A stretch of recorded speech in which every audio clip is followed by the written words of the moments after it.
What is going on? Welcome to our wonderful, successful, never breaking podcast. We All lost. caps. Yeah, Mike, so much for taking notes. Give me all of 2 seconds here. Yep. Oh, Whoa, keep it like this for a minute. Okay, just a minute. Yeah.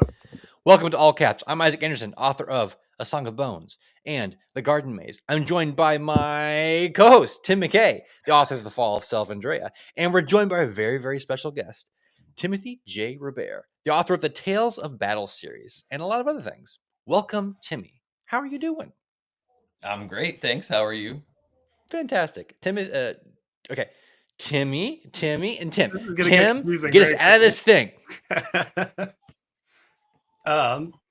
Sorry, give me a few seconds here. Let's Okay. We lost one of our traditional slides. That is, we might be That's funny. What can you do? Technical difficulties, folks. This is hilarious.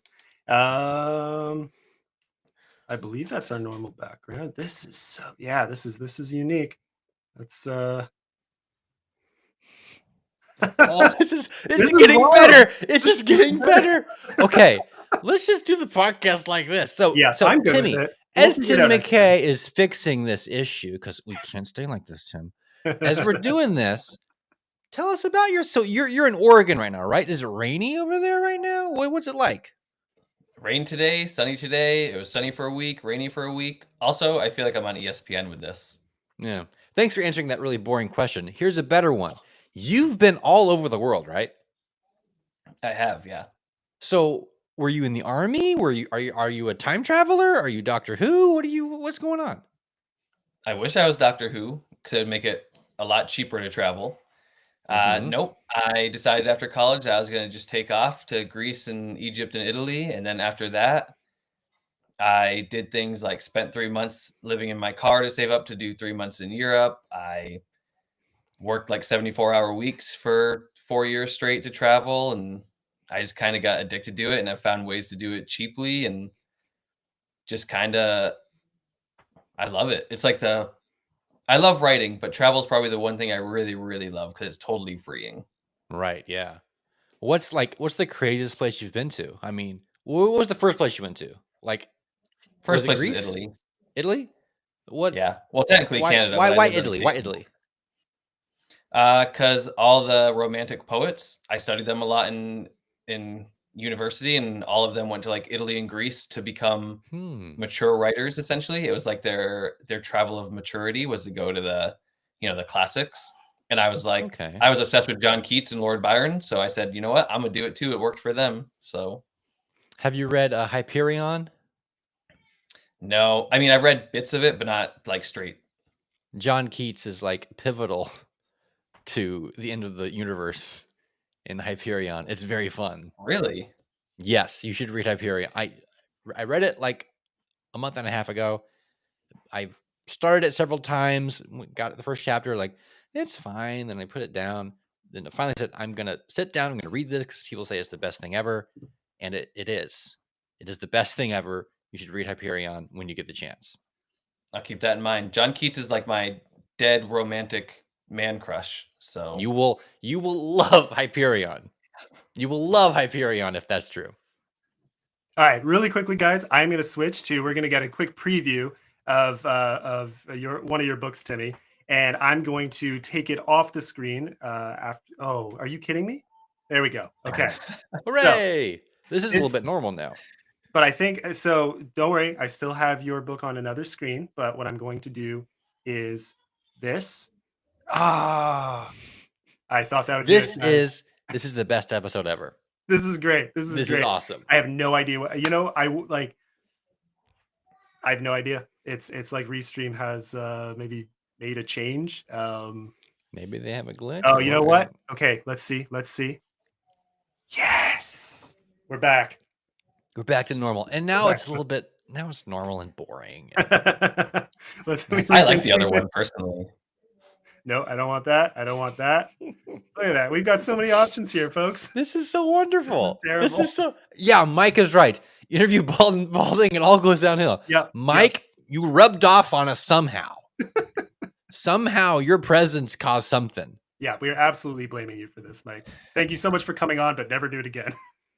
So getting back into you, so how much does travel and I guess poetry, because you do poetry, how much does that affect your fiction work?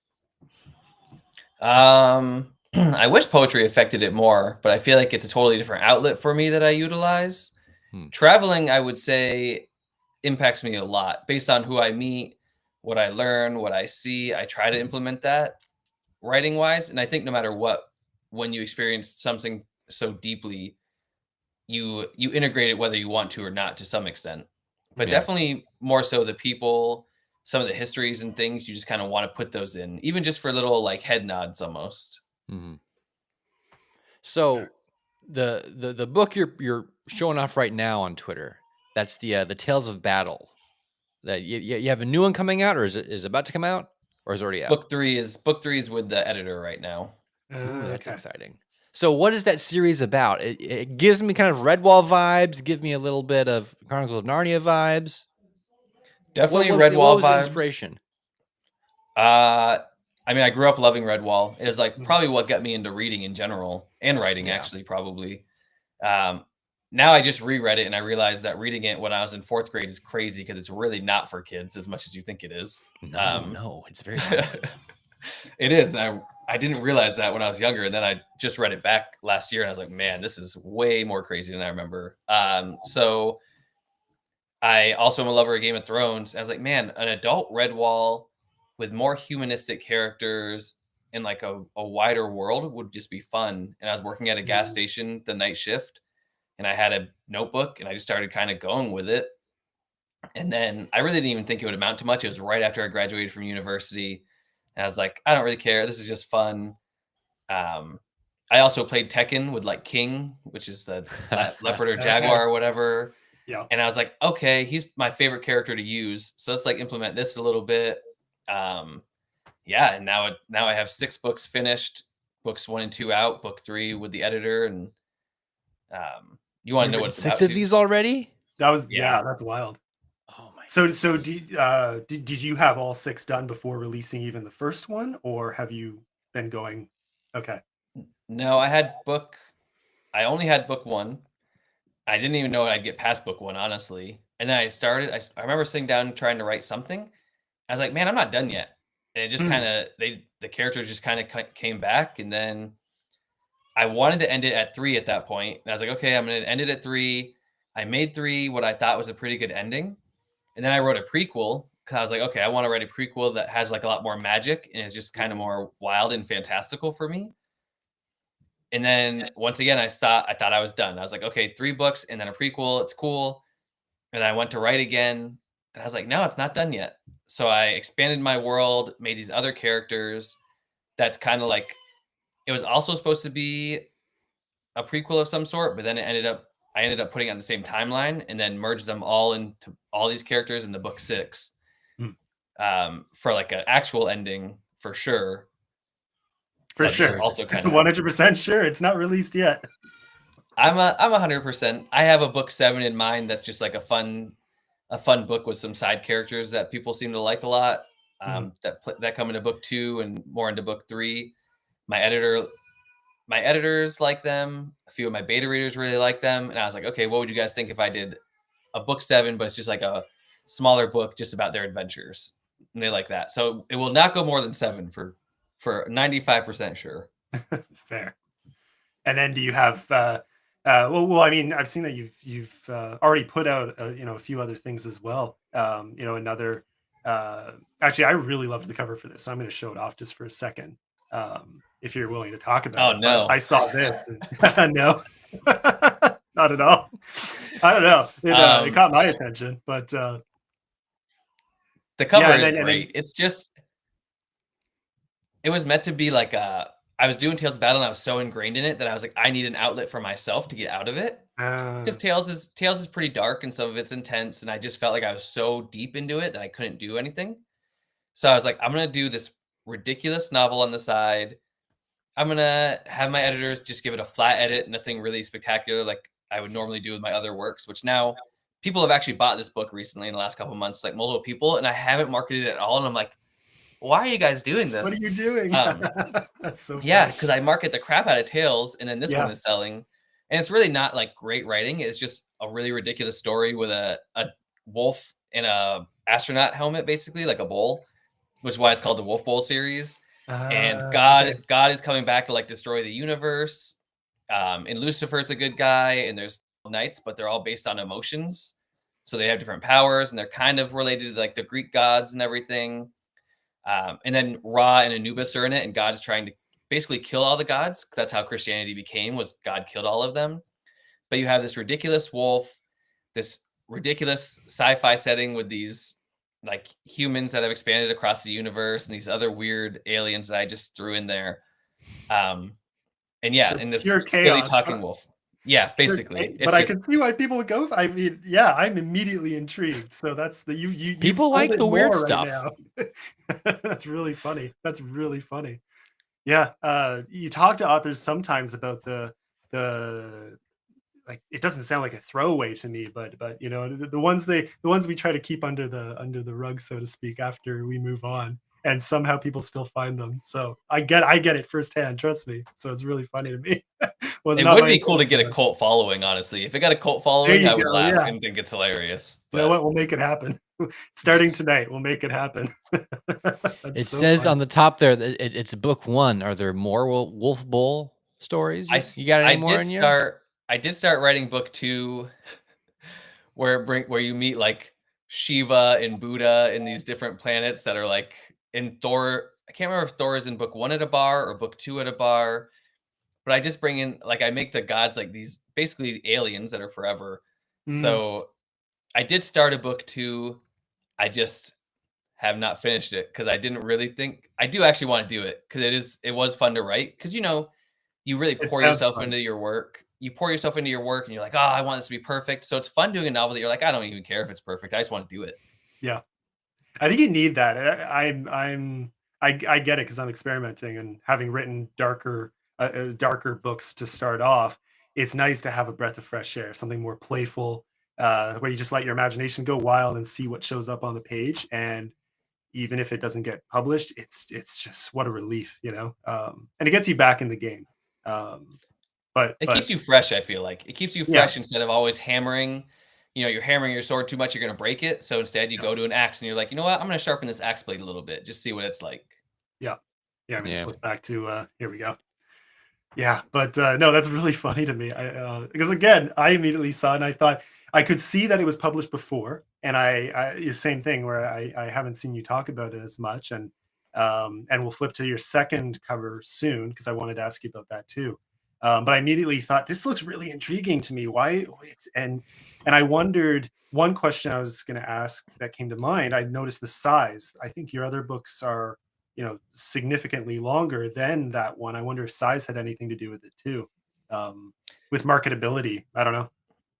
No, it was just more of like it's not my best writing, so I don't want it Mm, to I don't want I don't want people to look at that and then be like, "Oh, Tails must be that kind of writing." I'd rather them go to Tails and fair, then be like, "Okay, what's this weird little knockoff he created?" But a fair. funny Yeah. story before we move on from Gods. My mom was gonna read it, and my family's very Christian, very Catholic. Mm. And she was like, "Oh, what's it about?" And I told her, and she was like, "Why would you make Lucifer the good guy and God the bad guy?" I was like, "Well, it's fantasy, mom. It's fun to play with." And she's like, "You're having fantasies about Lucifer being the good guy?"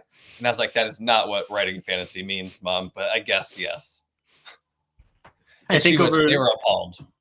coming from a similar background, both raised and going to Catholic schools, and then turning evangelical, going to evangelical churches, becoming an evangelical pastor, and then leaving all like I get it. What makes it funnier is then going now to like Christmas dinners and stuff. And if you've seen the show Lucifer, this comes to mind because it's exactly I think that came up, and I'm trying to remember when or how. And I remember just being like, "Oh yeah, it's a great show," and they went into almost a panic that I dared watch that. Well, I didn't tell my mom that in college I got forced to play Lucifer in a play class. We had a play class that we put on actual plays, Mm, and I was literally forced to be Lucifer by my professor, by the guy that wrote it. He was like, "I wrote this part for you." And I was like, "What are you talking about?" And he's When I like, look "You're at the you, I perfect." see Lucifer. So I wrote That's what he Lucifer said. for you. That's what he said. He said, Here's "You your have the voice." lines. You say, He said, "You have I the hate voice." big man in sky. No, he was Scream like, it from the stage. That's He was so like, "You have the funny. voice, the face for it," and I was like, "What are you talking about?" And I was like, "Fine, I'll be your Lucifer. You I just don't look care." like Satan child. That's so Yeah, bad. I know. And then when I was writing tales, actually, at this gas station, where I'm from, they have this big camp. It's called Eagle Camp. Everybody comes from around the U.S. to it. Hmm. And these kids came in. They came in multiple times, but the first thing the kids say to me, this one kid, they're like 16. He goes, "Has anybody ever told you you have the jaw of Lucifer?" And I was like, "I don't know what What? that means." Yeah, like Yeah, what? yeah, and that's before the show even came out or anything. So I was like, "What does that even mean?" He's like, "I don't know. I just look at you and I see it." And I'm That's like, like "That's two not really." separate contexts, and you've been compared Are to. you sure you're not like being groomed to join a cult? Or I'm groomed to be the next Lucifer. I don't know. Maybe you're Mr. Antichrist. Makes me want to rewatch Could be. Damien. That's a great. Yeah, we've got the next Antichrist right here, or the Antichrist right here. Introduced You on guys our are show, interviewing him. the Antichrist named Timmy. I love it. So what's the next? Oh man. The Antichrist has a name. It's Timmy. Oh my word. That kills That's me. amazing. That's so good. That's like a So- highlight for me right now. So was this before or after? So the kid said you look like you look at the jaw of Lucifer. Was that before or after you wrote the Lucifer story? Before it was published. That's Okay, when I so was working. you've I was already working on written. World War II. Right. Mm. Yeah. Oh, yeah. That still baffles me. Where does that kind of comment even come from? What are they looking I at? don't know. Where I don't do you- know. like, yeah, like no, I don't. Anyways, you know, for the record, I don't see it, so it's a Could little. you do like really show off your chin? Like, You can't see it because I didn't shave. That's why I forgot to shave today. There you go. Yeah, so Lucifer's clean shaven. Oh, hang on. I saw it for a minute. For Yeah, you see? a moment. Yeah, right. Oh, he just said you have a very straight, strong jaw. I wish he would have said that though. That I'd rather that you. would've been great. Yeah. Yeah. Tell me I have like a clean jaw that you like, not the You jaw. have a of very Lucifer. clean jawline. Reminds me of Satan. Yeah, that's wow. Things you don't expect to ever hear in your life. Yeah. So yeah, I can see Kids that say not the going. darndest things. Yeah. Yeah. That's not gonna go- 16-year-old kids at night at a gas station, they say the darndest things. Yeah, and like 16. That's such a. Anyways, yeah, we could talk about I think that. I now have a new thing to say to people if at midnight at a gas station. I'm going to do that now. I'm going to go into You gas should. stations and look at the attendant like, you have the jaw of Satan. It could be a TikTok trend. You could start it right now. like Start the TikTok. You look like Satan. Just go to random gas stations. Random date people. someone, and- You yeah, look like Satan. we can That's start a okay. He's a good guy now. They made a whole TV show. And my book. There we go. Yeah. There you go. Here's the book. trend. Is this your Here's book? proof. Oh, Maybe I man. am the Antichrist. It'll be like a new Bible. Oh my gosh. Maybe. This has potential. Oh boy. You know? Yep. I like that. There's your next assignment. See how that goes over at Christmas dinner. Oh So- no, I'd be banned. So when you're doing fantasy, you're tapping into your inner Lucifer. What do you do when you're writing poetry? Where's your poetry come from? All heart. It's everything Hmm. that I don't say out loud, I guess. It's everything that's in my mind trapped that I can't find words to say through my voice. So they just come out of Okay. my hand. What was the what are some of the influences there that made you give poetry a chance and how Yeah, much was it? Yeah. You mentioned the love of the old masters. Actually, it started when I was really young. I was born unable to hear, so I had some surgeries and I was really delayed with language. So writing always came more natural. Mhm. And I think I remember writing like lyrics with my cousin when we were like 5 and 6 and 7. We were at my grandparents. We were always writing lyrics. So it always, honestly, poetry feels like a more natural way to speak. If we were all proper, Hmm. it feels like a natural way. Like the flow of my poetry feels like a natural way I would like to speak, at least. And I think it just gave me a way to really get out of myself and be able to be myself in a world that I couldn't really communicate that well in for the first 14 years of my life. Mhm. And then, well, and connecting it to lyrics and music, how much does that play a part of your life so apart from even just writing poetry, have you ever incorporated into music? Do you play music? If you said that before, forgive me. I have one really bad rap song that me and my friend made in college. That was Fair. that's still on YouTube, which is sad. But it's funny to look back on. We listen to it like once a year together and realize how bad it is. That's awesome.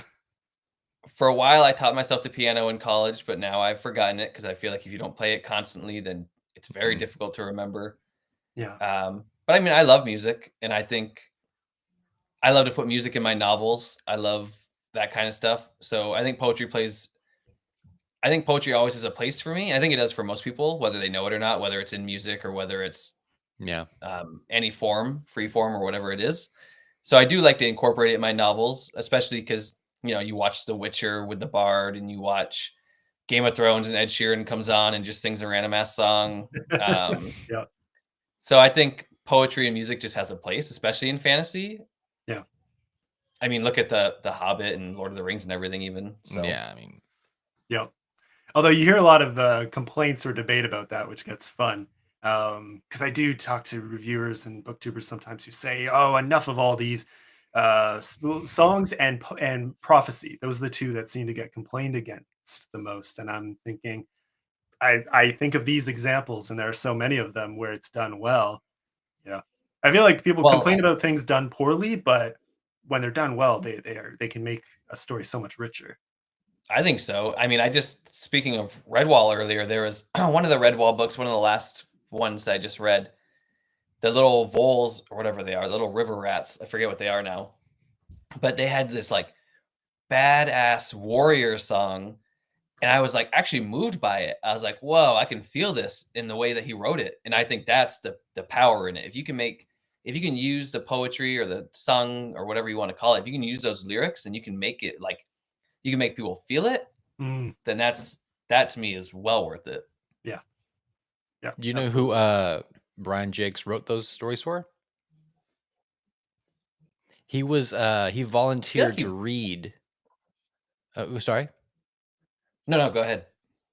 Okay. He volunteered to read stories to blind orphans, Ah, Huh. and he didn't like any of the storybooks. So he's like, I'll write my own.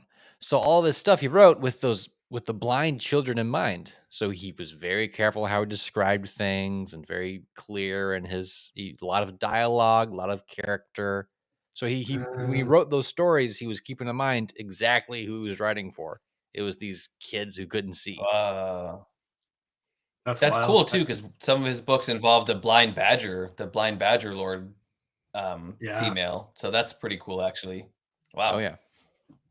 How many were there in total? 16 Oh, more? he wrote a bunch of 21, I them. think. 21. Okay. Yeah. 21 or something. Yeah. Wild. Yeah. I read, I It's think I only crazy. read the first few, but I loved them. They were very good. Oh, I they're think great. Yeah, yeah, they're great. I was kind of just past the age where, but it sounds like there's something you can come back to when you're older and enjoy. They are Honestly, I definitely, liked it more as an especially adult. Fair. yeah, Yeah. especially that first red wall. It's so unique. Mm, It's so fun. It's basically just it's the story is just barely there. Mainly the plot is we're gonna fight. And it's just one fight. Like he does this, he does that, he does this. It's really, really fun that he can keep your attention without he has they find the little prophecy and the little rhyme and they go get the mm, stuff but basically it's just it's two opposing forces trying and failing to kill the other. mm. And it's Yeah. very entertaining. Sounds up my But alley. then as it goes on, some of the characters are so deep, and you have Mhm. the hairs that are like these goofy, like British The hairs green are very boy. fun, yes. They're hilarious, but they're like crazy good soldiers. I don't know. He does do a really good job at taking nothing and making it into a big book and Mm, keeping you captivated through the whole book. It's pretty Oh yeah. impressive, really. fair. Yeah. Oh, yeah. I might have to revisit. I mean, it's been long enough. So, yeah, I'm probably Yeah, overdue. read that first one. That Mm, first one still had some of the it felt like he wasn't quite sure what the universe was because it begins with the rats coming in on a wagon, they're whipping a horse, And those are kind of like human made things. And that didn't really come back again in the rest of the series. You didn't see anything made by people, or I don't think there were Except any for more horses bells. after that. I guess, Just yeah. bells. Didn't they make the bells? Or did they Yeah, find the yeah, bells? they made the bells. There's like a bell maker. There's a whole book about the bell maker, and he's like in Right, two of right. But them. I'm saying that wagon and that horse were clearly not made by Oh, the yeah. rats or the mice. It was made by some person that Gotcha. they Right. stole. That's fun. Okay, let's switch really quick to your second book cover before we forget to show it. Because I think I saw that you said you redid this book. Is that what so tell us about that. Was it republishing, revising? I redid the cover and the title because the title was the Darkness in the War of Winter, but then book 3 is going to be the War of Crowns. I was like, that's stupid. And I went to my editors and I was like, hey, what do you think about these? Let's workshop some titles real quick. And I didn't like I couldn't find non-AI generated characters to match my characters in book 1 and 2. So I found this artist for book 3, and I was like, well, now and he did such a good job with them. I was like, now I need to redo both of my books because I want them to look similar enough. And he did such a good job. And I was like, man, I love your characters. And I talked to him a bunch, and I was like, hey, no AI, no anything. I want these done like this. And he's like, okay, it's going to take about 5 times as long. And I was like, that's fine. I don't care.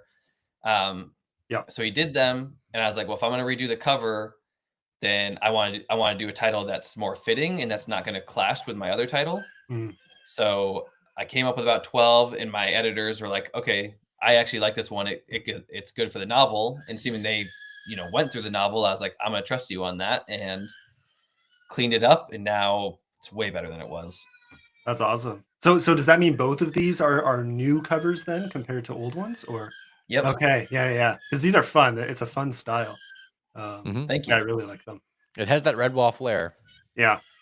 It does. It's like adulty Redwall, which is literally what I wanted. So it's pretty perfect. Yeah, it does give that older vibe. And I mean, I think Isaac mentioned, well, I get a mix of to a lesser extent Skyrim, but also Narnia too, blended in with Redwall, because you mentioned elves and humans being part of the story too, which is fun. I like seeing all of those things.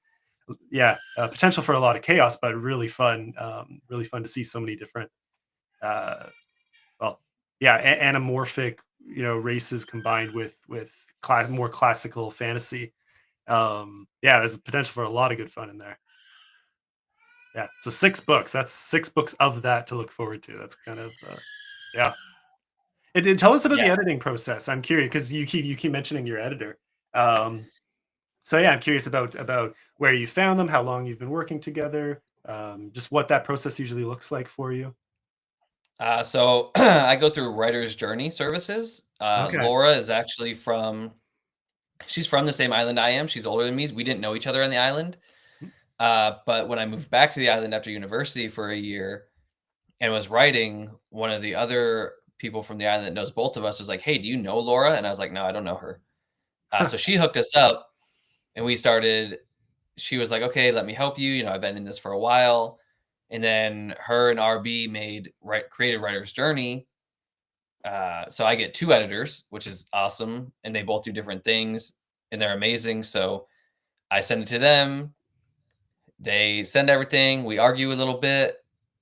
And classic. It's usually 4 or 5 rounds, 4 rounds, I think, but sometimes it feels like 5. Wow. Yeah. Yeah, so it's a lot of back and forth, but really good communication. I mean, we even have a group text, and they're like the best kind of friends because they're also professional, and they have no problem being like, hey, I don't agree with you. Like originally I have a knack of killing characters naturally. That just happens. So they have a joke of, oh, who's going to die this time and who's actually going to live. But they were good enough to tell me there's a hard pass that I can't kill a specific character. And that if I do, they would actually be mad. And I was like, okay. And it actually worked out that way. I think they were right to tell me that. So it's a cool back and forth where they don't really fluff anything for me, but they also understand if I hold my ground on some things. So do they both is that more coming from one editor or both? Does one do more line editing? Does the other do like structural? I'm just curious how that's split between the two of them.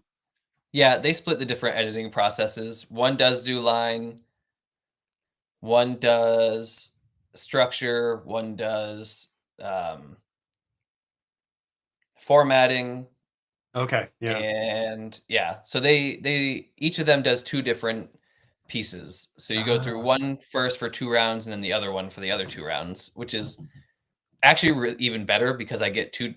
One's a woman and one's a man. First of all, so you get a different perspective Yep. from them, and then they're both very different writers. So I think it's Mm-hmm. really cool to hear what one likes or what the other likes, or if they both like it, then I'm like, okay, I did something good then, because if Yep. you both like it, being from different views and different viewpoints, then it works.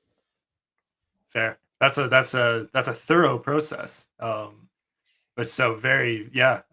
That's that's kind of the dream, because sometimes, especially with costs, with editing costs in general, sometimes you're lucky to just get one form of editing. For a Yeah, lot of self-publishing, editors, it's hard to get even that. So that's a really cool combination to have. And even formatting support, that is, yeah, a lot of editors will just kind of, do the basics and leave it at that. And you have to get someone else. That's the thing. All these different parts: cover design, formatting, line editing, structural. These things add up very quickly. Um, yeah. Well, yeah. they're pretty affordable because RB, he got swindled early on, so he made it a goal after he got swindled to go and get his degree in editing or license or whatever it was, and then he likes to do it for the people, so he Mm, doesn't really want to charge people too much. fair. I think it's very noble of him, and it stands out in his character, which is also why I like to work with him, because he does go above and beyond. Because really, he could charge way more than they could, Mm-hmm. but they don't because they try to be amenable, and I think that's really really noble, and also just says a lot about their character, that they're not in it just for the money. They do want to make your stories good. They do want to help you. It's not all about the bottom line, right? It's not about the Yeah. hours they put in or anything. It's about trying to work together, and I think that's super cool. Yeah. Well, and you mentioned you said they're both writers as well, right? So Yeah, yeah, so that's kind of the fun, because you see a lot of editors who have moved on from writing to editing. Um, I like working with and chatting with those who still do both, because I think that brings out that more uh, benevolent or charitable side, because uh, editing then becomes something you do to learn as much as to give. You're getting as much as you're giving, which is why it almost seems ridiculous to me how much some editors charge, considering how much good they're getting out of it. I wish there were more people with that kind of attitude. um, yeah, me too. I wish the industry was less industrial sometimes. yeah, yeah. Hmm. Predatory, I would go so far as to say. Yeah. The fact that there are It so many can be. scammers out, yeah, it's not, it isn't entirely, but it's very easy for people to stray into that territory if they're not careful. Yeah, especially with the reviews and everything now, like the pay to review and the pay to get your Yeah. book out there. And it's like, man, I gave you a free book and you still want money? Like, I don't even care if you Yeah, reviewed at this point. But run the yeah, other direction. yeah, Yeah, yeah, the moment you see someone asking for that, oh boy. Yeah, it's a tough gig, because you have to navigate all that. The moment you put yourself out there as an author, you have people coming to you, "Oh, pay me this much, I'll give you a review. Put your book on this service for this much per month, and maybe you'll get reviews, maybe you won't."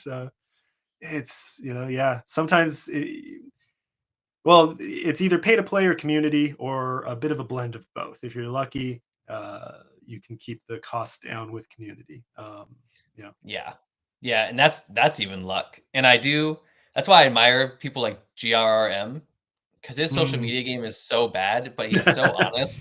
Yeah. And I mean, obviously, it doesn't matter because he's in the big bucks, so he doesn't Yep. care. But he just blogged the other day and was like, "I know you all want Winds of Winter. You say it all the time, but I have other works that I also care about, and maybe I'll finish it, maybe I won't. You all say I won't, so doesn't really matter, does it?" And I'm like, Yep. man, you are so upfront and brutal, and it just makes you wonder what like Tolkien would have been like, or what Poe would have been like. Like, can you imagine Poe on Yeah. social media? It'd be crazy. What would So I'm I thinking now, what would Tolkien have been like with "FU money"? Um, I mean, yeah, I don't. I'll I can kill picture him Boromir getting all a I want. I don't know. It was. yeah, right? You can picture him, like, with a cigar in his mouth or something, just, like, reading them and being like, "Pfft," and then just, like, not caring. Yeah. Oh, I love it. I mean, that's the dream. We all want to reach that level, but there's something to be said for having some decorum and leveraging something like social media, which I mean, you clearly do. I think we were talking before. You've been around, especially on Twitter, longer than most authors I know. You were one of the first big accounts I saw when I joined. So that's dating. I mean, I guess I've only been on for about a little over 2 years now. So you've been around a little longer. So yeah, maybe talk about that. Talk about what it's been like as an author on social media and putting your work out there. Oh yeah, Uh, sorry, this is great. There we go, Mike Mullen. Yeah, we just have Bombadil sequels, galore. um, I was there during the top wave of writers, I think, when Mm, everybody was fighting to make it, and then it became all writers lists, which were good for a while, Hmm. but then they flooded it, and then it became yeah. overdone, and then nobody cared anymore. Then it switched over to X, so no more Little Bird. Kind of died out. There was I forget what even happened, but shortly after that, there was this huge dumpster fire in the writing community. I remember it. In the reading community, all but vanished. So it was Mm, really quiet for a while, and like all you saw was either rage bait or drama, yeah. and it wasn't really a fun place to be at that time. So I kept it and tried to be on it somewhat, but it was like draining. It was just so toxic and draining for, I don't know, at least a year, it felt like. And even all my friends that I made from it left. And I was like, no, I'm going to stand strong. I worked way too hard for this many followers, and to be here, just let it go. Yeah. And then Threads and Blue Sky popped up and people left. But now it's almost come full circle. It's like now it's back to not to where it was, but it's getting there. The reading community, I think, is coming back. The the writing community is definitely there, and now it feels like a community. It's still, I will say that Twitter still feels a little cliquish sometimes, Mm, but you can meet your people now. You can talk to your people, and I think most people are good intentioned in the writing yeah. community specifically. So I think it's getting back to what it once was, which is really cool to see. Honestly, it's cool to see something burned to the ground and then be rebuilt with nothing but sheer commonality and kindness, really, like a Yeah. Yeah. common goal and a common mindset. Fair.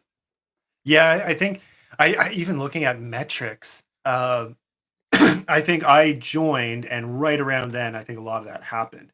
And so I remember I think I joined after the transition to X, but before the real drop off. And so I can even pinpoint the exact time where suddenly things just flatlined, and it's wild to see on just the level of metrics, views and likes and comment, it just flatlined across the board, and slowly, finally, you can see things coming back. Um, yeah, and like you said, there's still sometimes some drama, and that's just human nature. That's just people being people. But and clicks and all of that. But it does feel like home, and I'm on other platforms too. And that's the thing. That's the part of the thing with any social media platform is there's always the risk that something's going to happen and it all just disappears. And when you don't own your audience in that sense, that's why everyone says to get an email list, which I just haven't done yet. I don't know. I just can't bring myself to do it. Yeah, No offense to anybody else, because I know it works. It just in my head for some reason feels cheesy, and then it's not even that difficult, but it just feels like another stack of things that to maintain. And it's like, oh, I really want to put my focus in a couple places and not because at one well, point I and it did spread feels like myself more way too thin. writing. It feels like Yeah. more writing. It's much more Yeah, writing yeah. you have to do. And I want to put my writing towards it's already enough to write on social media on something like Twitter. Then Mhm. having to do much longer emails, which seem the norm for authors, and then do my own fiction writing too, on top of life and beyond that. I'm not yet making enough to do this full time, so that's a lot to pack into part time hours. It's Yeah, that's how I feel. That's why I'm now most of my effort, which is very limited because I really don't have that much for social media. I really get tired and taxed so fast. yeah, Um, I it was can be definitely so met. draining. It can be, and I was definitely met before the social media era. I think in Mm, person I would be able to sell my book, but in the way the market is now, it's so hard. yeah, Um, but I want to put my effort into a few specific areas. And if something comes of it, cool. This is the best month I've ever had, 14 books, which isn't that big of a deal. But I think a lot of that's because of the community.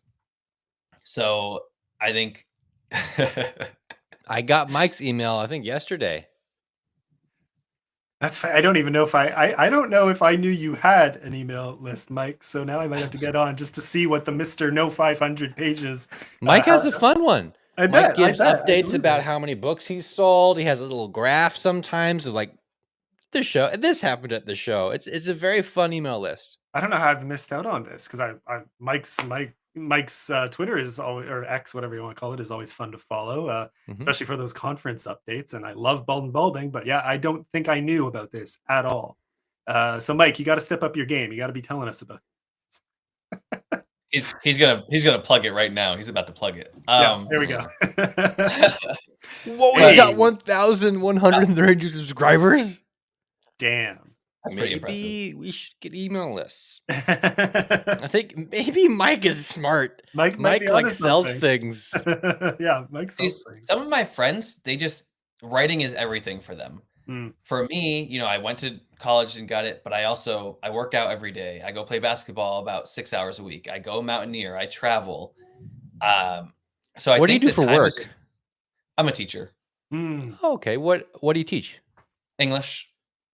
Of Not to be a course. stereotype, but I am. That's awesome. You're basically I actually wish I a taught Stephen history. King character right before the book begins. Right before I get killed. No, right. You're the main character because you're the writer, okay. you're the English teacher. Mm. You've been compared to Lucifer twice by random strangers. That's a setup right there. Yeah. You're about to have an amazing adventure that's a little bit scary. I would die in GRM's world for sure. Oh yeah, GRM kills everybody. That's true. So I just feel like I don't have the pure dedication that some other people do have, which I find impressive, but I just like to do so many things. So it makes it hard. So I do put all my effort into writing. And then by the time, you write 5,000 words in a day and you're like, I got no time to read anything else. And what are you going to write on Twitter? Did it. And then you're like, ah. Yeah. That's the thing. A lot of this is finding, the right balance for you. And I think it's going to be different for everybody.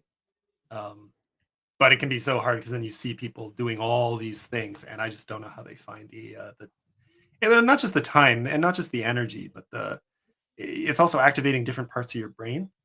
Mm-hmm. That's true. And learning new skills. So there's a lot to balance. It's tough. Well, for me, I try to stay out of that competition mindset. I know we are all competition at the end of the day to some extent, but you can be competition and be comrades at the same time. It doesn't have to be negative. But sometimes you do see people like making these crazy videos or these like a 10,000 graphics. Cause I know there's a couple authors I follow that I'm like, man, how do you guys make all this and write? Like, I don't know what you're doing. Or if you're just at your computer 24 hours, you're a vampire, you don't sleep. I don't know. But sometimes you get in your head and you're like, man, this is like, how do I compete with that? And not in a way like you're my competitor, but like, how can my book market against that? Not against it, but like with it. How can it be on that level? How does it compare?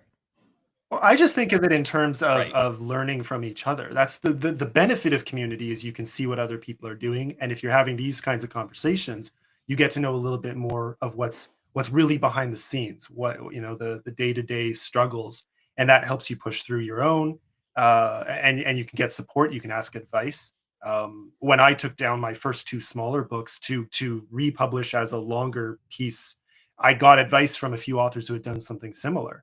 And that really helped because it helped me make some changes to better position the book and to make it more market appropriate, to fantasy readers in my dark fantasy readers in my case. Little things like that. And these are people who are technically in my genre. They are, for all intents and purposes, my competitors, but never felt that way. They were literally telling me how to do my work better, So it's a fun place to be. That's why I think it's cool because people say we're not competitors, but we are to some extent because you are in the same market, so it is competition. but I don't understand why competition like took this negative role in writing, where you can be fun competitors. I mean, Tolkien and C.S. Lewis. CSS Lewis. I mean, reporting for duty. Yep. All these authors with the double middle The new initials. So Battleship. yeah, it tracks.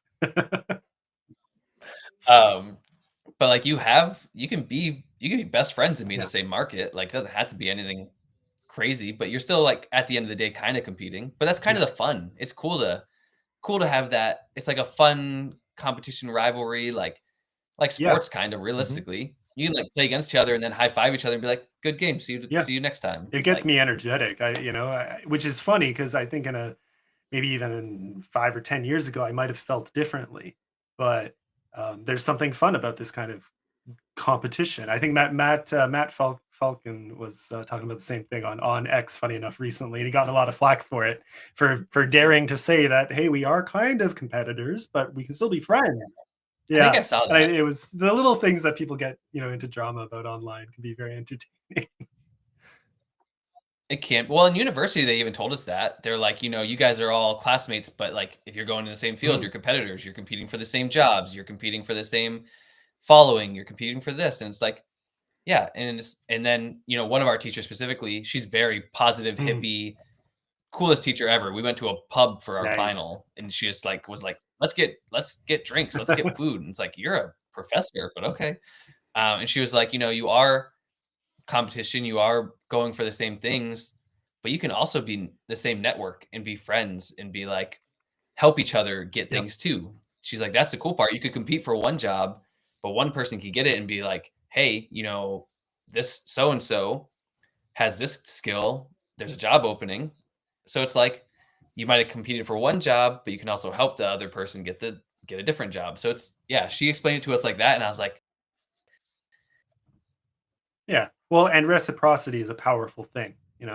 You do something for someone, they do something for you, or pay it forward to someone else, and we all kind of do rise together. If everyone is just shooting each other's kneecaps out, all the time, nothing gets done. We all falter right. together. So you can choose which world you want to live in, really. And you'll find yourself drawn to the people who have the same mentality as you, and we do all rise together. Yeah. So you mentioned, here's another question I wanted to ask, because we quickly passed over in-person sales, and how in person would be more your cup of tea. So have you done a lot of signings or things like that? Yeah, I'm just curious. Yeah. No, All I right. want to. Portland is actually harder for so many indie bookstores. They Yeah, don't that take actually indie authors. shocks me. Yeah. A lot of them refuse indie authors or make it really, Wow. really difficult, which is actually very surprising. And Yeah. then I wanted to be part of the farmers market that's down the street from me. It just happens to be the time I'm going to Japan, which is unfortunate. But then some events you have to pay like $300 for the table, Yeah. and then you're paying for your books, and then if you don't sell out, you're at a deficit automatically. So it's like, oh, is it actually worth it? So the only really I've had people reach out to me via Twitter, actually, a couple people, and pay me to ship them my book to sign it, which is cool. That Yep. was unique. And then everybody on my island and at my mom's church bought my book. So Mm. like I brought like my World War II book was when I was still at the gas station. I was living on my island. I brought a big stack and it like sold out, and I made, well, I'm not gonna say because Amazon might be watching. I don't know, but I made good money off of it. So Here's a Very good question. good. Well, because you're closer, aren't you, to the Worldcon's Seattle this year? Is that right? I think so. Yeah. Yeah. Okay. Yeah. Are you headed to that at all, Timmy? I have no idea what WorldCon. See, is this the bad part about me? I'm basically, if you can like stereotype Edgar Allan Poe but take away the drugs and the alcohol, I'm basically like that. I'm Okay. all over the Fair. place. I have no idea what I'm doing half the time. I don't pay attention. So Yeah. I also do not hook up with my cousins. So that's the difference between me and Poe, I guess. But yeah, I don't pay attention to a lot of that stuff. I'm just so Mm. focused. I'm like, it's something I'm trying to be better about. But then it's funny because, you see all these pits on Twitter, or you see these people going to this con or this con. And I'm Yeah. like, how do you all even hear about all newsletters? I guess probably. Yeah. But Yeah. Well, same thing. Sales. Yeah. Sales pits. Different competitions, like short story competitions, and these conferences. lately I feel like I've gotten a bit luckier at hearing about them. But and then I'll miss the next 5. You know, I just it's I in my case, I think I get it mostly just from the algorithm showing me, but again, it's hit or miss. Or YouTube chats like this. I'll hop on in the chat with others when someone else is live, and I'll hear about these things in passing in these conversations. But that in itself is a lot of work. It's a lot of work to keep track of everything that's going on, because it is a Yeah, very and then vibrant community. But yeah, it's there's a lot to manage. Yeah, anyways, but Worldcon, yeah, if I was that's a bit too far for me. I think 2 years from now they're coming to Montreal, so that's only a 2-hour drive for me, so I'll definitely try to make that one. But Montreal If would I be a could cool make it spot. to, if I could make it to Worldcon, I would. mm, That'd I'll be look cool. into it. I probably worth won't Yeah, go. it's like the biggest book convention in the world. Every year it's in a different place. Like last year it was in, I think, Ireland or wherever. Whoa. yeah. George R. R. Martin is there. He'll be at the See, Worldcon. He's at that would be my life goal. That would be my life goal. If I can meet GRM, Yeah, you could meet him. You could get your arms around his big body and just give him a hug. and whisper "Winds of Winter" in his ear. Terrible. Ever seen the No, movie he is my Misery? Ever idol. read the book Misery? Mm. No. Misery is about, the lady kidnaps the author and forces him to write the book. That was a King one, Oh. right? Yeah, that's Stephen King. Yeah, okay, yeah. Sounds like Stephen King. Didn't Yeah. wasn't there a movie? Wasn't it Yes. Kathy Yes, it's a movie. Bates? Is that right? Mm-hmm. Was it Kathy Bates who played? Yeah, so I know. Miss Hannigan from Annie. Yeah, classic. I do actually. I would love to meet him. He's basically my idol, so It'd be cool. Martin it or would. And I King? would Martin, yeah, okay, that's what I I'm thought, not a yeah. huge Stephen King fan. I respect him. Yeah, It's just not my thing. I feel the same. I like him. I like his, It is an amazing book. Hmm. The ending That's true. is what the heck, but Yeah. he writes like kids going through it better than anybody, I think. That's fair. His Dark Tower series is wonderful, just delightful, very strange. I would actually very like to read The weird. Dark Tower. I Yeah. haven't given that a chance. That's probably the one thing I would like by him. Yeah, I so thought the his first Dark Tower book is very weird. It is more like poetry than it's very lyrical, it's very cerebral. Then the second one is like an 80s action movie. And it's awesome. Huh. okay, And the that sounds third fun. one is like Mad Max. And then it jumps genres all throughout, but the characters are so fun to be around. It's really good. And Well, then he was doing a lot of drugs at that time, so it makes a lot of drugs. And the book is about them finding drugs, because if he doesn't get cocaine, he's gonna die. And he's trying to get the other guy off cocaine, or he's gonna die. And they have to go to the cocaine dealer and kill him, or they gotta kill everybody. Whoa. See, I remember taking my first or second English class in my major, and there was this guy from Sweden or Norway, I can't remember. Big Scandinavian dude. And he came to class, and we all were supposed to share a short story. And he shared this crazy Alice in Wonderland meets Stephen King story. And we were like, my teacher actually said, what were you on? And he said, oh, I did a little bit of coke, a little bit of shrooms, took a little bit of ecstasy, and then a couple shots of whiskey.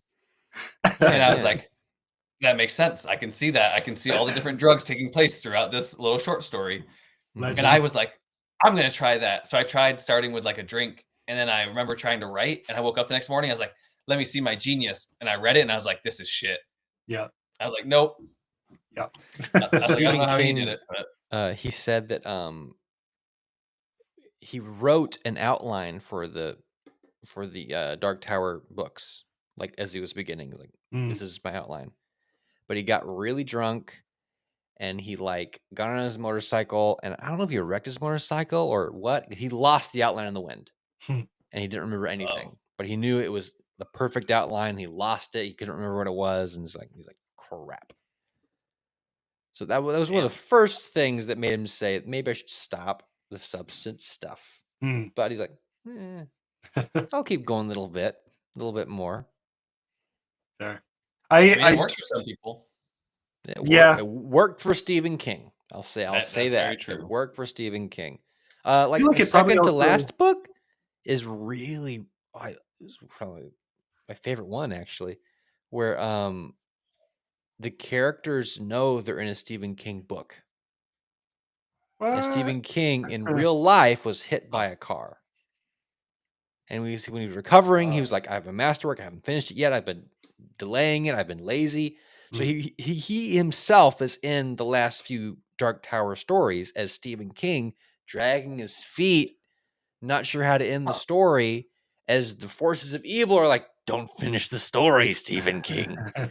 And it's the characters have to save his life from the van is like from the evil forces to kill Stephen King. So it's like Supernatural almost. Kind of, a little bit. So he takes like his real life and he puts it in the story, and it's weird and it's fun and it's very Stephen King. Trippy. Very trippy. Yeah. I liked his on writing book. I did enjoy that. Yeah, his on writing is very good. The blend of biography or autobiography with some decent writing advice. It was, it's probably in my top 3 or 4 books for writers to learn the craft. It is decent in that regard. But yeah, as far as his writing, I'd be willing to try hearing some of that. For the sake of variety, I do like that. Oh, so variety is Dark Tower is the king of variety. Fair. You get everything in it. Now, someone recommended The Stand to me, and I got about 250 pages in. I was like, yeah, that's one of the books I finished The Stand because of like people say this is their favorite. Why isn't this good? I read it and read it and read it. I read all the way through. It was like, when does it get good? And it just doesn't. I didn't care for it. Of course, I read like the extended version that has like 500 extra pages or something. Fair. Yeah, which is what I was reading too. So maybe the short version is like good. I can't bring myself to mentally DNF a book, except for 50 Shades of Grey. Only book I've ever DNF'd. And it's only because the girl in college I was hanging out with was like, you should read this. And I read like 3 pages. I was like, this is the most... I mean, it worked. It's famous. It's a good one of a top seller, whatever. But I read it and I was like, oh my gosh, what am I reading? Yeah. I was blown away by how bad I thought it was. But it's the only book I've ever DNF'd. Because I literally, even if the book's not the greatest or I don't vibe with the storyline, I still have to finish it because I'm like, I have to know the end. I have to see it through. Yeah. It's like starting. It's like if Frodo was like, I'm gonna throw the ring in, then he got like halfway to Mordor, and I was like, nah, fuck it. Yeah. No, I get it. I jump around in terms of reading speed. So sometimes I'll get on a roll and I can down a 600 pager in 2 or 3 days. And then the one I'm reading right now has taken me an embarrassing amount of time. I apologize to the author. You know who you are if you're watching this. I'm getting through it, I promise. But it's such slow progress. And it's not because it's a bad book. It's just depending on where my mind is at or how many tasks I have on the go that kind of use the same brain power. Sometimes at the end of the day, reading, I try to put in daily reading hours, but sometimes it might shift towards more practical, like instruction, things like on writing, or it might craft books or marketing stuff or business stuff, and then I'll shift back to fiction when I can.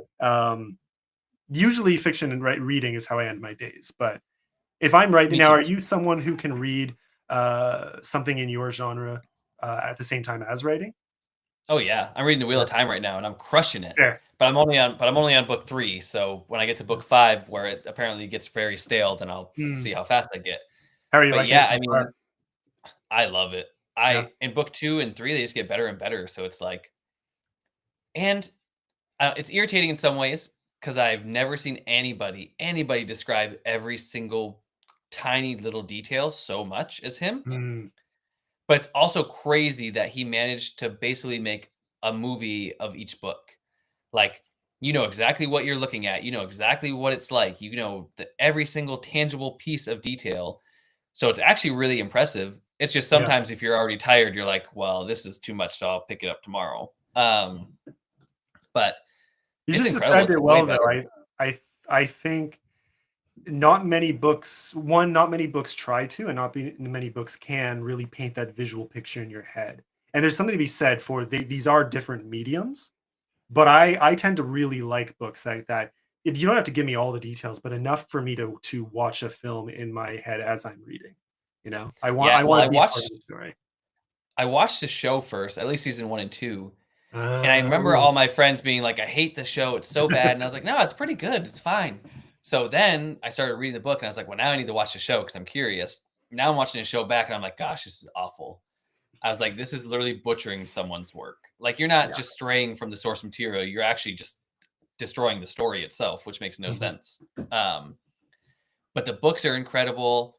I also, like you, but I don't read like writing books or whatever, but I read like history books, History, like yep. every other, or I mix it up. Like I read about Caesar, then I read Wheel of Time book 2, then I read Mm, about Cato, then Wheel of Time book 3 because I'm like I like to switch it up, and I also write about war and stuff, so it's cool yeah. learning about these political figures or these war figures. And obviously, as a dude, most of us like Julius Caesar because he's Caesar, and why not? King Fair. Julian.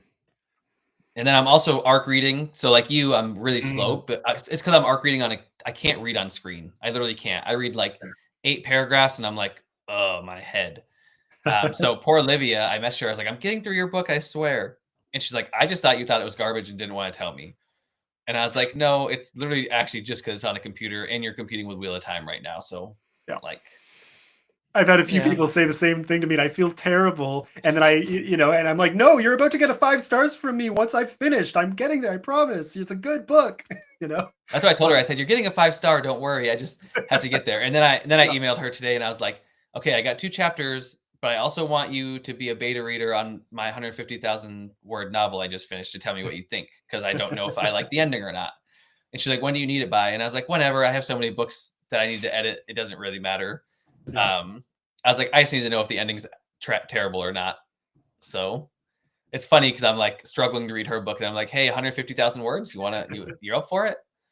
Yeah, that's the thing. I feel guilty sometimes asking because of just how long it sometimes takes me. I mean, I think I have 6 chapters from Isaac right now, and I got through 2. I'm getting there. See, that look says it all.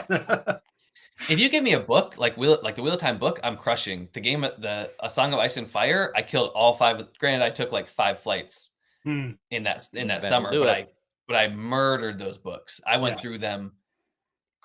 Also, in all fairness, GRM is my favorite writer. The way he writes Hmm. just makes it very readable for me. I don't know if it's his prose or what it is, but the way he writes, just like, it literally reads to me like music.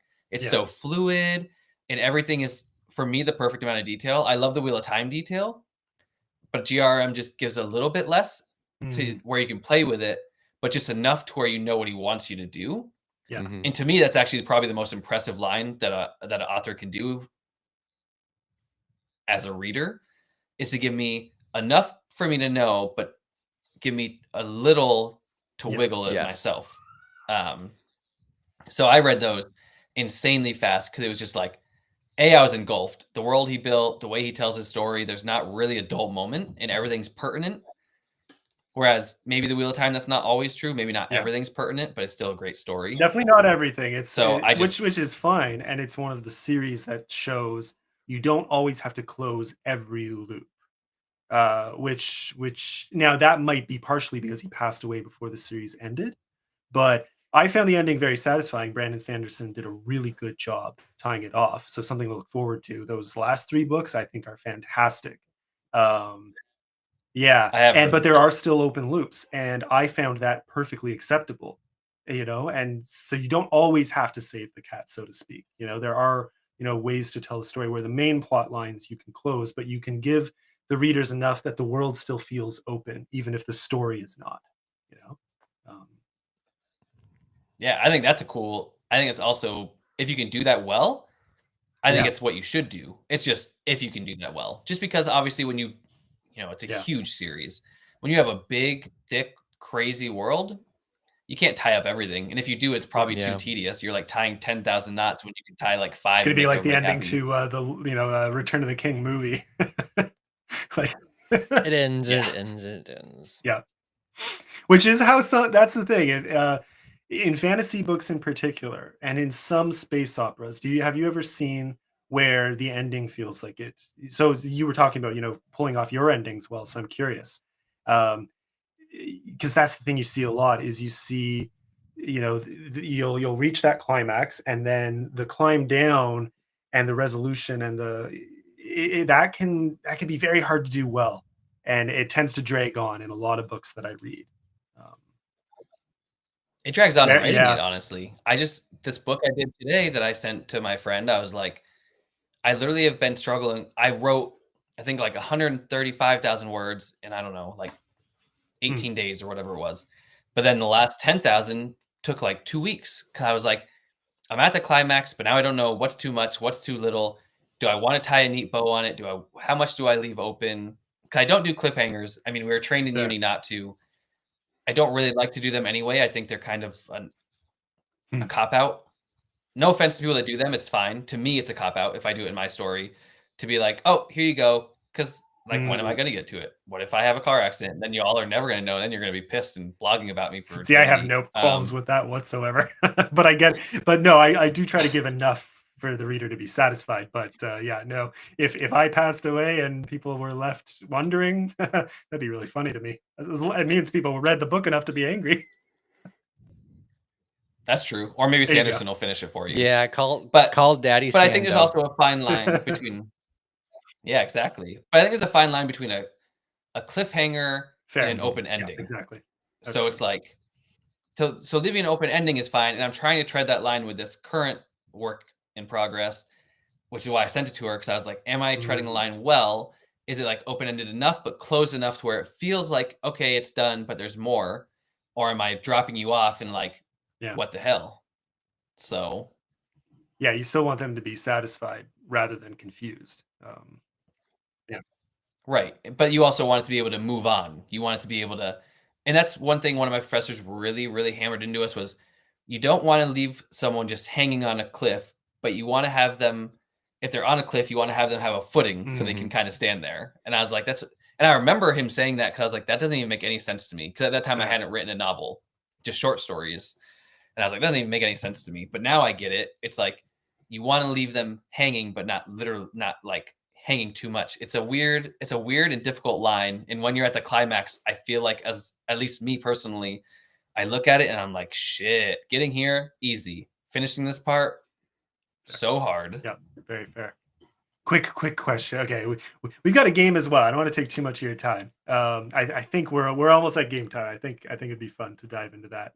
But I just because you mentioned short stories, I'm curious if you find, uh, other than length, obviously, is there a big difference for you between writing something longer and a short story? Yeah, I'll leave that a question open ended because there are different challenges, right? Yeah, I think not fluffing a novel is super important. I think Mhm. sometimes hard for people. Not for me because I'm very Fair. clear cut. I hate fluff. Um, but it is hard sometimes making sure you meet that quality and Mhm. quantity at the same time. Where the short story, Yeah. everything Mhm. is precise. You don't have a word count that you have to reach, or you don't have another, like, say you did book one at 140,000 words. You don't have to worry about, or you have to worry about what book two is because it has to come in somewhere Yeah. in the area. But a short story, you can do whatever you want with. It's you can make it super crazy precise. You can fluff a short story if you want to, but it probably wouldn't be very good. Um, but you can be precise. You know where you're going because you don't have to worry about, oh, what's the next chapter entail, right? You don't have to worry about what's this going to lead to. You're like, I'm writing a story, and whether it's a piece or a segment or whatever, you're finishing it. So I think it's cool in that way, especially flash fiction. I think flash fiction is one of the Mhm. coolest works because it has to be captivating and it's also quick, so you have to have an actual story to tell. I think it's really exciting and fun, and that's what I started. I mean, that's what you start in university, at least where I went, was you start in short stories and you go up Mm. from there. And I just think short stories are. I mean, I think of like the Waters of Babylon, which is a crazy good short story. I think of the Lottery. I think of the Dome. I think it's called. I think of like these short stories that are just really profound in such a small amount Yeah. of words, but they offer so much, and the writing is so well done that Yeah, I think they really stand apart in that way, and writing them is very different. I mean, you go about it like writing a chapter opposed to writing, 40 Well, chapters. which is interesting is some people they're so focused on the overarching story that chapters bleed into each other. Sometimes I would even say too much. Whereas I like the approach of seeing each chapter as not a closed unit, but if you have that short story approach, it can let you blend the skills of both. And I do find it makes each chapter a natural place to pause as a reader, So if I want to keep reading, I can, but if I want to pause, that break is there, and it doesn't feel dissatisfying to step away, Yeah. Anyways, yeah. Yeah, I totally agree. I totally agree with that for sure. Valkyrie, stop opening the door. Yeah. Okay. Are we ready for a game? I'm ready for a game. What do you think? I'm always ready for a Game game. time. We got a Not this preview time. of it earlier, thanks to whatever the heck happened. I'm still, me and Restream are gonna have words after. All but of you guys just joining in, you missed an amazing opening. It was probably when I clip that, it's gonna be our gonna be best great. video ever. Not even joking. So good. Yeah. Oh man. Anyways, we'll have some fun figuring that out after. But here we go. Okay, so I understand you're a kind of a mountain climbing man. Is this true? I am. They actually call a lot of people here. You call me are Mountain the Goat, goat. That's so it's so actually good. funny. That's why I named this game correctly. So we're gonna go through some mountains, some famous mountains.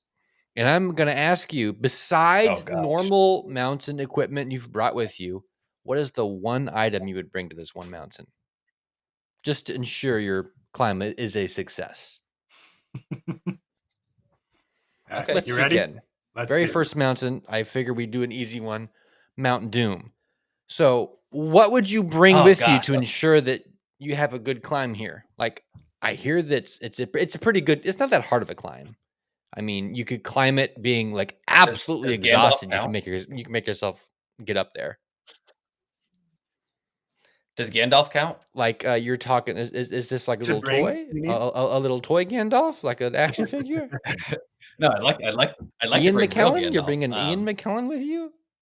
You're making poor Ian McKellen Yeah, I'm gonna get carry out him of up there. bed and climb a mountain with you? Oh, I'll okay. carry him. Isn't he like really tall? I actually just saw him. He is really tall, and I'm really short, That's so it would terrible. suck. But I actually was just there recently. For the Mount Doom that I saw, I would bring gaiters because it's very ashy, and I don't want all that in my boots. For the real Mount Doom, I would bring the ring because I want to throw it in there and be like Frodo. Well, being like Frodo would also involve you kind of failing and getting your finger bit off. Be like Sam. Be like Sam. Yeah, well, sometimes you got to lose something to gain something, or gain That's something to true. lose something. That's I true. guess. I think I would bring some water, maybe. I bring an extra big jug. Well, you of should bring water. that on any I'm talking mountain. like a big old jug. Oh, okay. Like one of the 40 No, like gallons. I go to Walmart. I get a carton of milk. I pour out that milk. I get a garden hose. Gosh. I fill that sucker up. Put a carabiner on the handle. Hook it on the side of make me lopsided as I go up the mountain. Okay, You can just tie it to your waist. Yeah. The rule isn't having the high ground is it wins. The rule is don't fight at volcanoes. Yeah, I guess so. I like that. No, it's funny because this, unless you're a phoenix or Mount a dragon, Doom does make me think of Mustafar. So I get it. Yeah. The high ground thing in Star Wars will always make me laugh, but that's besides the point. I think I kid you not, I can't see images of Mount Doom or see that scene without immediately thinking of strawberries because of that speech back and forth between Sam's crying. Strawberries. So I would bring strawberries. Frodo's like, what are you talking about? Awesome. I don't know what strawberries are. Why are you crying? I don't remember. Yeah, exactly. I don't know why that's permanently. It's not Gollum, biting off Frodo's finger. It's strawberries, freaking strawberries. That whole long scene after the fact. That's probably what Gollum was thinking when he bit the finger off too. Was that strawberry? Strawberries. Yeah. So next time you're doing a watch party with Lord of the Rings, you have if you have a bunch of crying poor souls who are really into it, they're weeping, that scene, they're talking about the strawberries, just go into the kitchen, come out with just strawberries and just can them strawberries. Here, eat these. They're crying, they're eating the strawberries, and it'd make a great moment, I think. Gosh. All right, we ready for the next mountain? Next mountain. Let's do it. So what would you bring with you to climb Mount Crumpet, the famous scenic Mount Crumpet, bordering Whoville, I believe? Accurate. I feel like I'd have to bring a sleigh because he has one. So it's like the first thing that comes to mind. Bring a sleigh? Or an... I bet Mount Crumpet's fun to slide down because he slid all the way down, didn't he? Exactly. So I had to bring a sleigh or a sled. Maybe a tube because a tube's lighter. So at least I can carry a tube up there. Yeah, an inner tube. Yeah, that would be a good idea. I think I would bring a dog whistle because I want to meet Max the dog. Yeah, I was gonna say I would bring Max. So yeah, you beat me to it. but then if I call Max, who's helping the Grinch? So that'd be the Grinch should come after you. Imagine John Wick instead. It's the Grinch who's looking for his dog. You guys can all hop on my inner tube. It's fine. All three of us and Max will all go down together, being chased by the Grinch. Leave the poor Grinch behind. John Wick as the Grinch is, Keanu Grinch is absolutely terrifying. So thank you for that image. I think Keanu could play a good Grinch. I agree. If you did Keanu up in a bunch of makeup, I think he'd do a good Grinch. He could play the Grinch's stoner brother. Oh my gosh. He hates Valentine's Day or something. I don't know about natural strength. Isn't that when he, has his three. Well, I mean, the narrator says his heart was 3 sizes too small, so that implies that Grinches are naturally big-hearted. So the Grinch is a failed Grinch. He's not living up to his true Grinchy potential. Yeah, well, and then his heart grew larger than normal, didn't it? Oh, then it expanded beyond it. Then he got super. So maybe Grinches are just... I mean, he had a lot of energy for a little tiny heart man to steal all those presents and do all that stuff and slide around like a snake. So I imagine normal Grinch is pretty terrifying if you make it mad. So yeah, he becomes Superman at the end. That's kind of a strange detail I've never thought about. Superman Grinch is what we're looking at here. I want some of that Superman. Maybe we shouldn't take his dog. Yeah, I'm thinking dangerous even if it's not Keanu, but if it is, then I'm even more terrified. Okay. Mountain number 3, everyone. Let's do it. So the Big Rock Candy Mountain is probably my favorite mountain to ever exist, ever. I don't even know what this is from. What is this from? The Big Rock Candy Mountain? Oh, I wish we had the tune. We should have found the tune. Is that song, The Big Rock Candy Mountain? Oh, okay. Well, I would bring probably an axe, like a pickaxe, and I would chop it down and bring it back with me. Chop down the big... This must be very confusing for you, this image. Because I'm mixing a lot of things. Yeah. So the Big Rock Candy Mountain is like an old song from the 1920s. It's a song about hobos escaping the law and going to a magical place where they don't have to work. It's the Big Rock Candy Mountain. And yes, we're going... So there's an internet video called Charlie the Unicorn. He goes to Candy Mountain. And while they're there, they steal his liver or something. It's very funny. Whoa. But we're going to Candy Mountain, Charlie. I'll bring a pickaxe to get either the candy or for self-defense against liver stealers. Yes, the liver stealers are bad at Candy Mountain. Very wise. I think I would bring water again. Same thing, Mount Doom, because all that sugar is bring a kidney. All that sugar is going to dry out your mouth and you'll be really thirsty, I think. That's fair. Yeah. Now, you probably wouldn't know the song from this, but have you seen "Oh Brother, Where Art Thou"? Yeah. Okay, so this song features in that. If you ever go back and watch it again, it features in it. I'm trying to remember what scene, but it plays in the background, and I can't help but get this song stuck in my head after watching that movie. So now I'm going to watch that movie and picture a giant mountain. It is yes. It is. It's a great song. It's a toe tapper. It's a really good song. Yeah. So go. Yeah. And I mean, that's just a classic movie. Anyone in the chat or watching who hasn't seen, go watch Oh Brother, Where Art Thou? George Clooney. And I always The forget other guy and the other the guy other guy, and the the other other guy. Yeah. guy and They're that both. big guy. Yeah. Goodman. Okay. His name I do know. I think John Goodman. John Goodman, yeah. Yeah. Absolutely. Like that the whole cast, the whole that movie, the music, and everything about that movie is just. Stephen Root is in it. Yeah. Stephen Root, people. The one of the brothers, he always looks so different that I never realized it was him in all these other movies I had seen. He was in Transformers.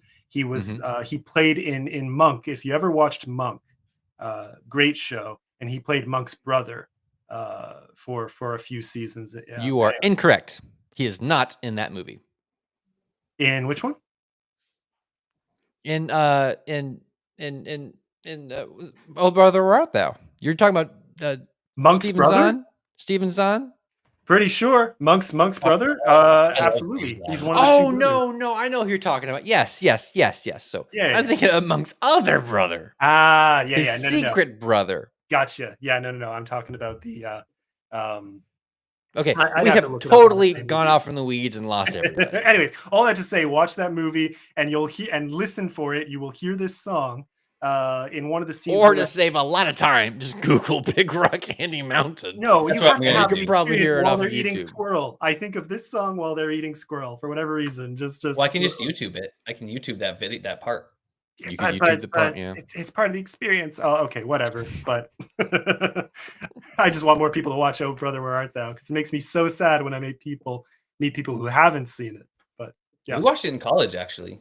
that's fun. It's a good one. That'd be fun. I It's don't know why, definitely a but we college did. movie. It's definitely a college movie. It's a great college movie. Yeah. Yes, the butler from Mr. Yeah, there we go. Another one he's in. Yeah, so that's Pete. Pete and He's also in Severance. He's very good in Severance. Yeah. That show. Yeah. I like how we're like IMDBing him now. Yeah, he's a great actor, but he's one of those unsung ones. I find. So anyways, yeah. Okay, next mountain. Here's the final one. The final mountain. Let's do it. There we go. So the mountain from it ain't no mountain high enough. That Marvin Gaye mountain. Yeah. So this is another song. So I was a little afraid you maybe not know this one either, but it sounds If I like didn't you know do Marvin this Gaye, one. then I would be kicked off. That's what would I bring to Marvin Gaye's mountain? Yeah, the mountain that isn't high enough. I guess I would bring some snacks because it's not high enough. Not high enough. So I think I bring like. Well, it's not high enough for water, so. I wouldn't bring my water. No, I'd save myself some trouble. I think I'd bring maybe a kite, a good kite, to fly on top of the ain't no mountain high enough mountain. No, you bring speakers, and you play the ain't no mountain high enough. That's a good one. And at the very top, you're like kicking the mountain, like, yeah, you're not high enough. Maybe I'll just bring a squirrel suit, the flying squirrel suit. But it's not high enough. You'll die. Well, I don't want it to be too high where I'll jump and die. I want it to be high. It's not. Oh, I guess it's not high enough. It's not high enough. It's not high enough. Fine. I'll put it out. It's not high enough. So again, no matter what we do, it will not be high enough to do what we want to do. Well, then I'll just bring the squirrel suit and look cool in it instead. There you go. Yeah. So good. Oh man, yeah. Oh, and this one I think of all of them made me laugh the most. So good choice. Oh man. Anyways, okay. I think that's what we got. Those are our mountains. So thank you for joining this edition of Mountain Goat. Oh, come on. Yay! We got the intro. We played the intro like 5 times this episode. Yeah, this is wild. Yeah, Restream is in a mood today. Anyways, we're good. Well, that was fun. That was a good little segment to tie things off. Before I was hoping for a GRM mountain. I'm not gonna lie. I was hoping you guys were gonna Game of Thrones me, but it's okay. We'll know for next time. So we were approaching the hour and a half mark. No pressure as far as time, but for anyone watching, any kind of wrap up things you want to talk about, upcoming projects. You've already mentioned what you're working on, but I like J.A. Bryden's Badoom Fish. I Oh, here really we go. like that. Yeah. Bring some pot so we can get high enough. The Badoom That's Fish, I actually think, pretty is in the next Doom game. That's terrible. Maybe bring Afro Man up there because he gets high enough. Mm. Him and Marvin Gaye can get it on. That's so good. Book 3 is coming soon when my editors get done with it. Then I will get to book 4. Do that cover release. Right now, I just stopped House Fong, which everybody probably thinks is Fang, which is why I wrote it like that. Mm. Because it's supposed to be a play on words again, just like Tales of Battle is supposed to be a little bit punny. Yeah, and then I have a cover for another book that I'm going to start. It's going to be a little of a shorter one. And then maybe I'll do God and the 12 Nights book 2. Well, the Wolf Bowl book 2. Just because now I kind of just want to do it. Just to do it. Is that our fault or were you already on that path? I hope it was our fault. It is a little bit your fault. I did it. I was doing it, and then I was like, no, I don't want to do it anymore. And then someone else asked me, and I started it a little bit, and I was like, no, I don't care anymore. And now I think you're the reason. So I'm gonna have to dedicate it to you guys. You guys are gonna have to be on my dedication page. Honored. I am proud of that either way. But yeah, I definitely would like the more you described it, I was like, oh, this already had me, my interest peaked. And now I'm like, oh, I have to read this. So I'll go into it with a grain of salt, as directed. But I don't know. Well, telling you about it kind of reminded me of how fun it was to write it. Whether it's my best writing, which it's not or not, it was fun to write and just to build a stupid world that really is pointless, but it's exciting. So kind of makes me actually want to jump back into it after all my serious stuff I've been writing. Fair. Well, that's the thing. You need those palate cleansers. So that's awesome either way. Yeah. Well, I mean, tell us, where to find you. I think I have most of your central links and your link tree and all that in the description. So anyone watching, check there. Your Amazon page as well, obviously, for your poetry collections, your other books, your main Tales of Battle series. Anywhere else, and obviously on Twitter, your X link is there too. Anywhere else I'm forgetting that people can go to find you? I have Instagram, author T Robare, just like my Twitter. I'm on Threads at Writing with Wolves 22. That's my other Instagram where I put all my hiking and cool things that aren't writing related. I feel like there is somewhere else that I can't think of, so it doesn't really matter, I guess. Jay, you gotta catch the replay. Yeah, not happening. Well, I mean, it was a great hour, so I mean, it was. You will not regret it.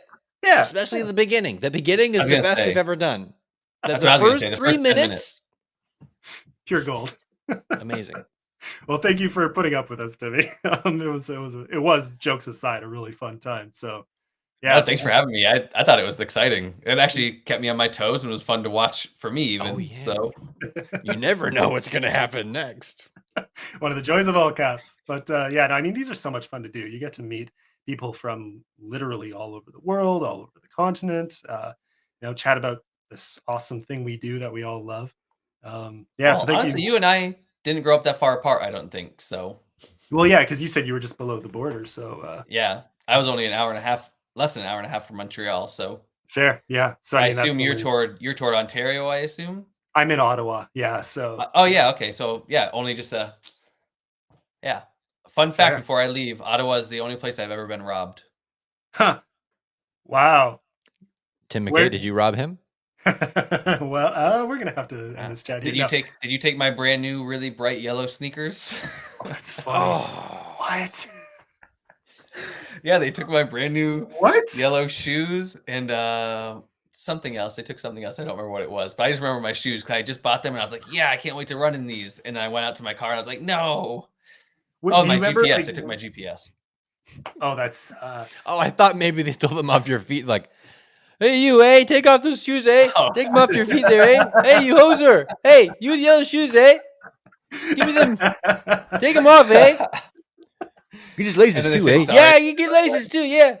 Were you like downtown Ottawa, or like, do you remember roughly where you? I was like on the outskirts. There was a lot of Indian restaurants that were really good, but no, I was staying at an Airbnb, and it was it looked like a pretty safe area. I mean, most of Ottawa looks like a safe area, but it looked supposed to be a pretty good area. They just broke into my Chevy Cobalt at the time, and they took my I guess my bright yellow shoes were beacons. They were just asking to be stolen. And then they took my GPS. I actually told the Airbnb person, I was like, now all I can picture is Canadians breaking into my car, stealing stuff, and yelling sorry as they run away with it. Sorry. I really needed these shoes, eh? That's so funny. I mean, yeah, Ottawa suburbs are very quiet and sleepy, but they can be feisty. Yeah, but no, that's what a story to come out of Ottawa. The only place you've ever been robbed. And Ottawa. Now there are some seedier areas ish, but it's still a very, very tame city. So that's really funny to me. Yeah. That's priceless, actually. Wow, way to represent Ottawa. Come on. That's so good. Yeah. Anyways, well, no, thank you so much again for coming on. And we'll obviously be in touch. See you around the Twitter sphere. And to everyone watching, you know where to look. Look in the description and do all that awesome link and like and subscribe stuff and follow us and Timmy on Twitter and all that good jazz. And we will see you next time. I believe next Thursday. So yeah, I think it was next Thursday. Yeah, it was actually. So we will see you in roughly a week's time. And everyone, have an awesome night. We'll do our